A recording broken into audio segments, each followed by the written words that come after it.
what beauty means through modesty, and we're all doing it in very unique ways. These Muslim women are designing their own narrative with modest fashion. I saw that a lot of my friends were struggling with being both Muslim and modest.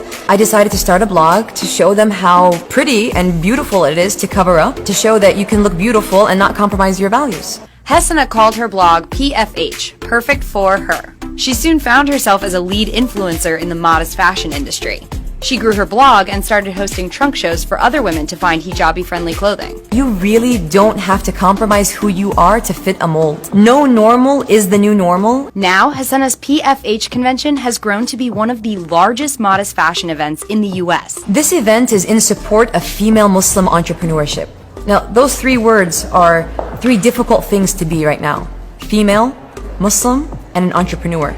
Despite all those odds, all of these women are coming together, putting themselves out there, and enjoying what they are doing. It feels amazing to even see women wearing my scarves, feeling confident, and just being able to relate to fashion. When we support each other, our success is each other's success. Not only does this event draw in the fashion elite, but also leaders in Muslim humanitarian efforts. It's an opportunity for the women to start a dialogue about the issues that they face in everyday life and to feel supported by their Muslim sisterhood. I think it's so important when we have Muslim women come together like this that we remind each other that we own our narrative and that nobody can set it for us. We know our purpose, we have a voice, and we're here to use it. Muslim women are empowered within ourselves and we do our own thing, and for us, like, Islam is just a part of our identity. We're just like you. Yes, I may look different than you, I may dress differently than you, but that's it. I think it's more important now than ever to really lend a voice to Muslim women and to women who choose to be visibly Muslim in society, because there's a lot of fear.